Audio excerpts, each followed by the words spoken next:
Seguro Itaú Residência informa a hora certa. Jornal da Globo. Oferecimento Construtora Líder. Guild Center. Salas e andares corridos para quem é líder.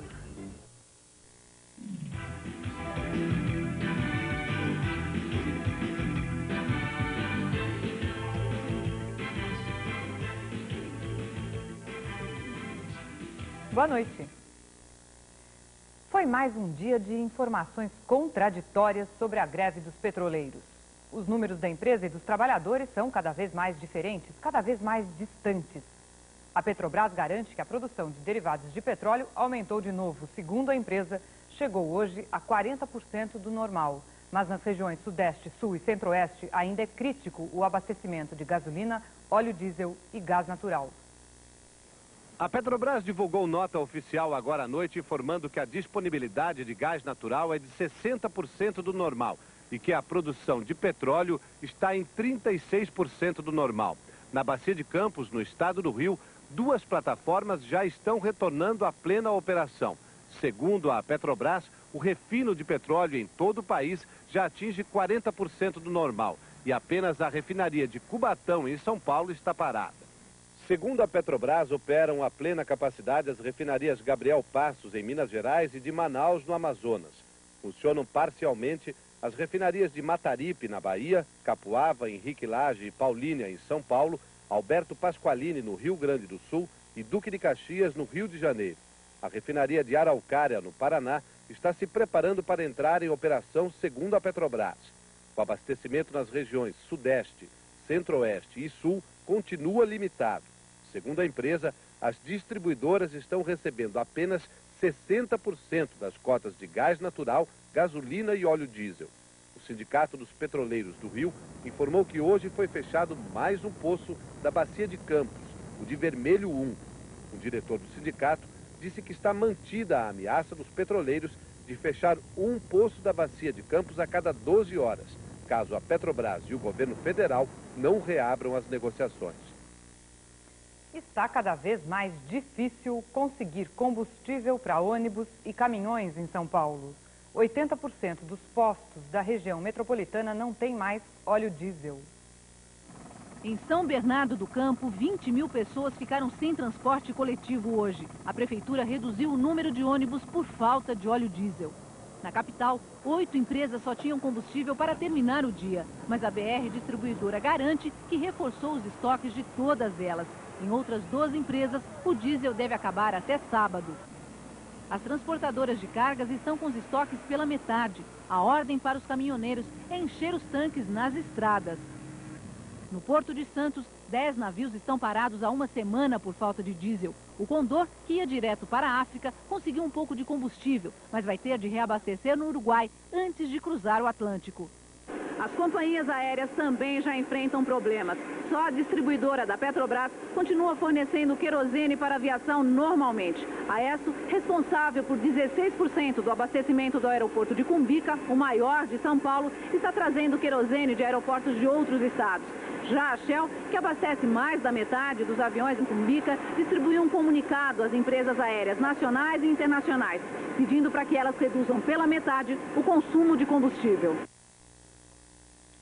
O Tribunal Superior do Trabalho julga amanhã o recurso dos trabalhadores. Eles querem que o tribunal volte atrás e deixe de classificar a greve como abusiva. Enquanto isso, o governo comemora o que seria o princípio de esvaziamento da greve. Os números do governo são otimistas. Falam de petroleiros voltando ao trabalho e de retomada de produção. A greve está claramente em declínio. O presidente recebeu essa informação quanto aos números de produção hoje com satisfação, ao ver que os petroleiros estão demonstrando espírito público e atendendo à conclamação do governo. Nesta quinta-feira, o presidente da Federação Única dos Petroleiros, Antônio Carlos Spies, se reuniu com o presidente do PT, Luiz Inácio Lula da Silva, para estudar a abertura das negociações com o governo. Lula também orientou seus deputados para insistirem na retomada do diálogo. Mas eles podem ter problemas mais adiante. Hoje, os petroleiros foram notificados pela Justiça para explicar uma denúncia da Confederação Nacional dos Transportes. A CNT quer uma ação judicial contra os grevistas por prejuízos causados ao setor. As atenções desta sexta-feira, no entanto, vão estar voltadas para o Tribunal Superior do Trabalho. A decisão sobre a greve vai ter início a partir do voto do ministro Ilo Gurgel, relator do processo, 69 anos, juiz de carreira, que se deixa fotografar, mas não gosta de televisão. É a última chance que os petroleiros vão ter no TST. O que se pode dizer da posição do relator é que na primeira votação do dia 9, ele votou com a maioria. Quer dizer, votou pela abusividade da greve e foi contra o acordo. Agora seu relatório vai ser curto, de 2 páginas, e seu voto de 7 páginas. Mas como na reunião devem falar também os advogados e os demais ministros, é bem possível que a sessão dure em torno de 3 horas. O que está certo apenas é o começo da sessão, 1h da tarde desta sexta-feira. Tumulto e pancadaria na manifestação dos vigilantes em greve de Rondônia. Os vigilantes se concentraram perto do Palácio do Governo. A polícia entrou em ação e houve confronto.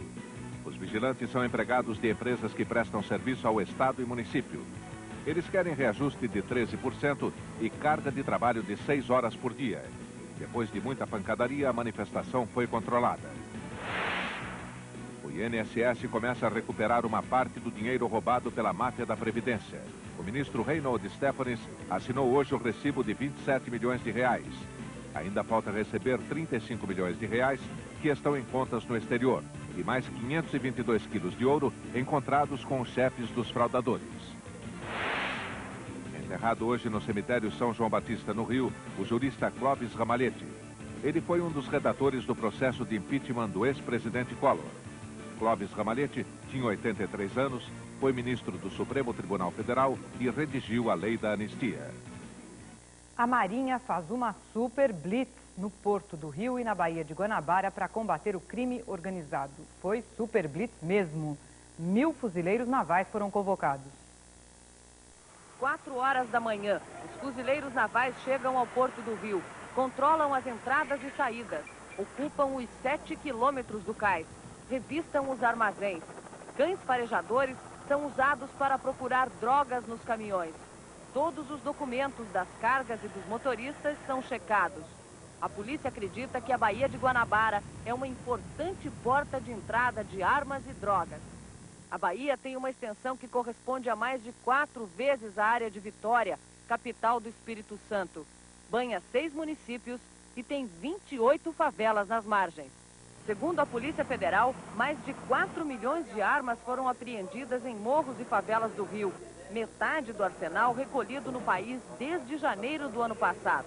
Os fuzileiros navais estão patrulhando também a costa. Eles estão revisando todas as pequenas embarcações que fazem o transporte de mantimentos até os navios que estão fundeados na Baía de Guanabara.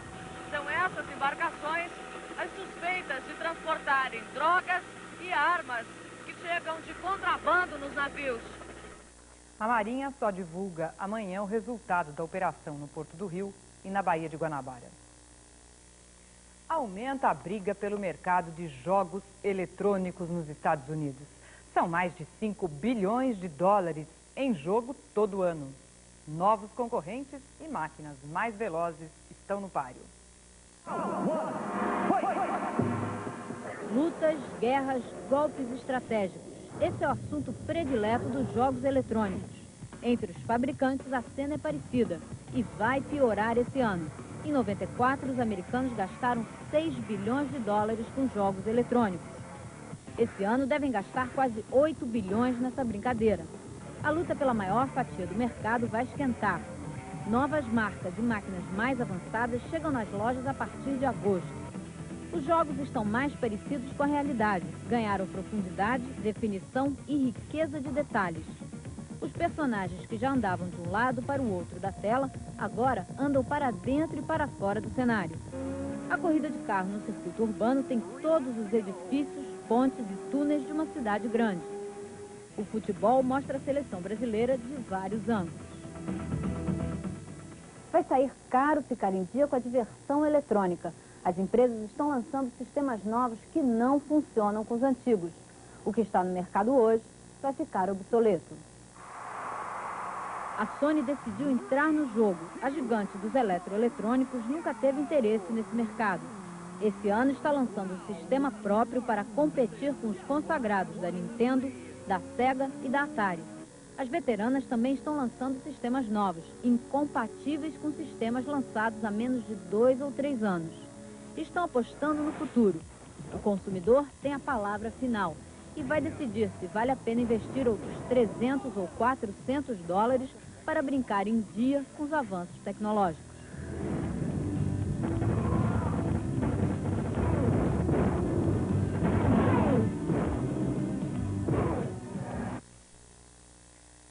Daqui a pouco, fãs de Drácula fazem na Romênia um congresso sobre o mais famoso vampiro do mundo. Todo cuidado é pouco. A segurança do presidente Fernando Henrique testa um novo esquema de proteção e quer que ele use até colete à prova de balas. Uma descoberta espanta os cientistas. Encontraram água no sol. O Flamengo monta um circo com animais de verdade para receber o novo craque Edmundo. O intervalo é rapidinho e a gente volta já já. Céu nublado no Rio e chuviscos à tarde em quase todo o estado por causa de uma frente fria. Ouro Velho Country Club, a 5 minutos do shopping junto à Mata do Jambreiro, na Zona Sul, cheio de gente bonita. Piscinas, toboágua infantil, quadras de cimento e de areia para esportes de praia, bar e sauna. E o novo toboágua gigante com 40 metros. Tudo pronto. A sua cota em 6 pagamentos de R$ 188,00 sem juros. Ouro Velho Country Club, lazer até no preço e a natureza de brinde. É só ligar 281-1516. A Midisa Consórcio traz para você todos os modelos de caminhões Mercedes-Benz. O prazo é de até 60 meses.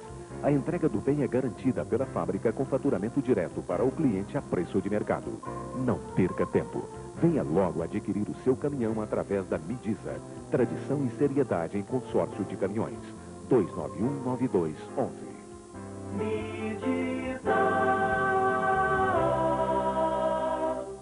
A TV a cabo melhorou tanto que virou um multicanal. Multicanal é a mais moderna rede nacional de TV a cabo. São mais de 30 canais, 24 horas no ar. Ligue agora, 1424. Assine Multicanal e aproveite a promoção especial deste mês. Multicanal, TV com liberdade de escolha.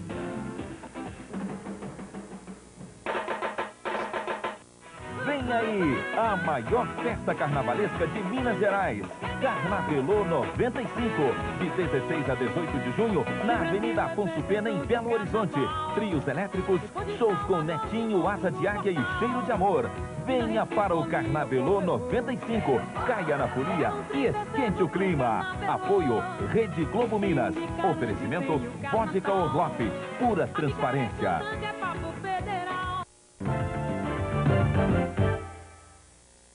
Edmundo ficou 2 anos no Palmeiras e acabou conhecido como Animal.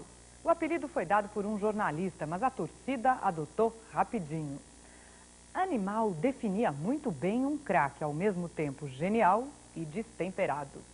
Pois bem, o Flamengo pegou o mote e recebeu Edmundo hoje com um legítimo zoológico.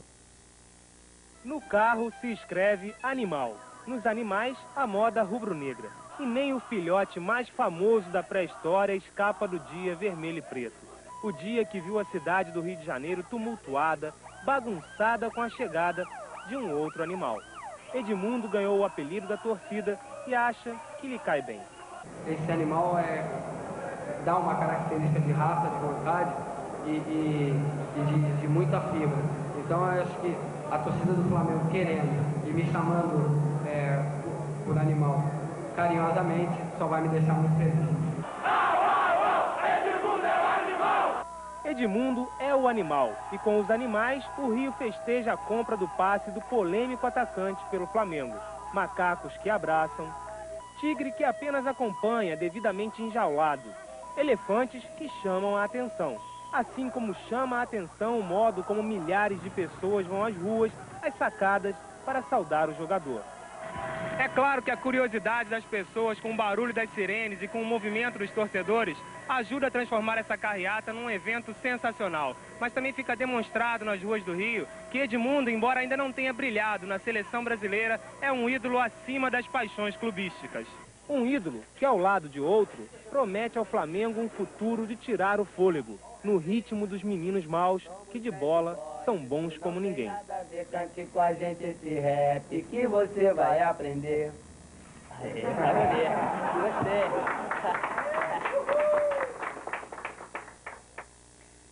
Um pouco mais de fôlego para quem tem dívidas em bancos. Uma portaria do Banco Central autoriza os devedores, aqueles que têm créditos em liquidação, cobrança judicial ou em protesto, a renegociar o prazo de pagamento. Até agora, esse prazo não podia passar de 3 meses. E os bancos que hoje são obrigados a depositar no Banco Central 15% de tudo que emprestam, ficam liberados desse pagamento compulsório. Segundo o presidente do Banco Central, Pércio Arida, a medida ajuda a aliviar a inadimplência, o calote, e melhora os recursos do mercado financeiro. Eles só teriam tomado a medida agora porque a economia mostra sinais de desaquecimento. O consumidor estaria mais calmo, menos sôfrego, e o governo se encorajou a aliviar o crédito. O efeito nos juros foi imediato, uma pequena queda hoje no mercado e que está sendo interpretada como o começo de uma tendência. A segurança do presidente Fernando Henrique Cardoso quer que ele use colete à prova de bala na visita de amanhã a Apucarana, no Paraná. O presidente resiste à ideia. De qualquer forma, o esquema de proteção na comitiva presidencial promete ser bem rigoroso. Tinha mais soldados do que operários trabalhando na Vila Rural, que vai ser inaugurada pelo presidente Fernando Henrique Cardoso em Apucarana. O novo esquema de segurança foi discutido entre o chefe da Casa Militar do governo e o secretário de Segurança do Paraná no local da visita. A vila, onde vão morar 65 famílias de Boias Frias, dormiu vigiada por soldados do Exército. A nova segurança do presidente envolve 700 homens do Exército e da Polícia Militar. Desta vez, uma tropa de choque da Polícia Militar vai acompanhar o presidente de perto para acabar de qualquer jeito com as manifestações violentas. Pela primeira vez também, as bolsas de quem estiver no caminho do presidente serão revistadas. É que a segurança suspeita que estavam escondidas em bolsas as pedras atiradas contra o ônibus na última viagem presidencial. E mais uma novidade, os carros de som serão retidos. Enquanto o presidente estiver discursando, ninguém mais fala. Admiradores do Conde Drácula, o mais famoso vampiro do mundo, começam a chegar à Romênia, a terra natal do personagem, para um congresso muito especial. Durante 5 dias, eles vão estudar a história do cruel príncipe que inspirou o mito.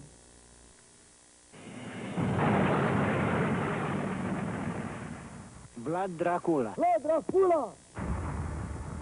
Dracul significa diabo em romeno.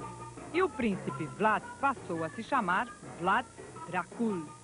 Ele viveu no século XV na Transilvânia e ficou célebre pela crueldade com que tratava os inimigos turcos. Eram todos espetados em uma estaca ou empalados e ali ficavam até morrer. O corpo de Drácula nunca foi encontrado e a lenda diz que ele não morreu. Na região, até hoje, o nome dele é tratado com um temeroso respeito. A história só rompeu as fronteiras da Romênia no século passado, com um romance escrito por Bram Stoker. Hoje, o terrível conde arrasta uma legião de fãs, atraídos pela fantasia do homem que rasgava as veias das vítimas com os dentes para sugar o sangue e viver para sempre.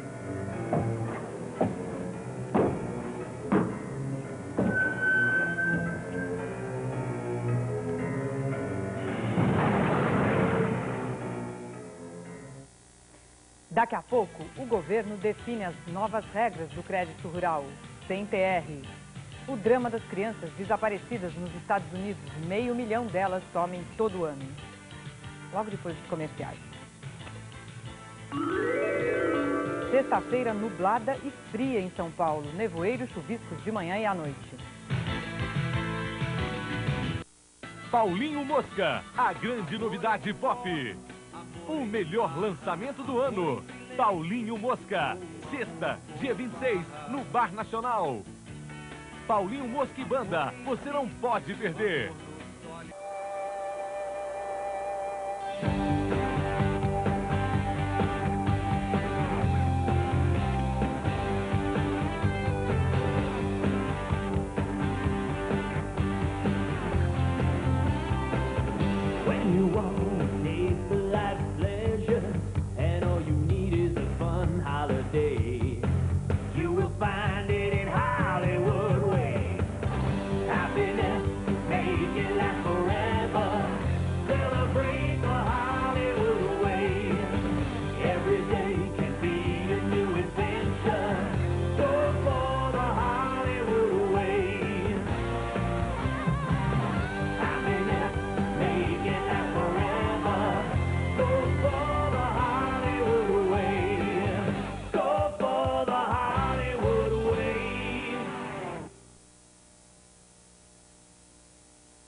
Ela demorou um século para chegar até aqui. Pode tirar o atraso. Faxi. Essa importada é ótima. Atendimento para mim tem que ser personalizado. Eu não fico jogando conversa fora. Eu gosto de ser muito bem tratado. Eu ligo pro banco, peço saldo, extrato via fax, transferência, tá tudo na mão. Esse negócio de banco, alto atendimento... Eu tenho informações e atendimento 24 horas por dia. Mas que é prático, isso é. Econômico, bom atendimento para todas as gerações.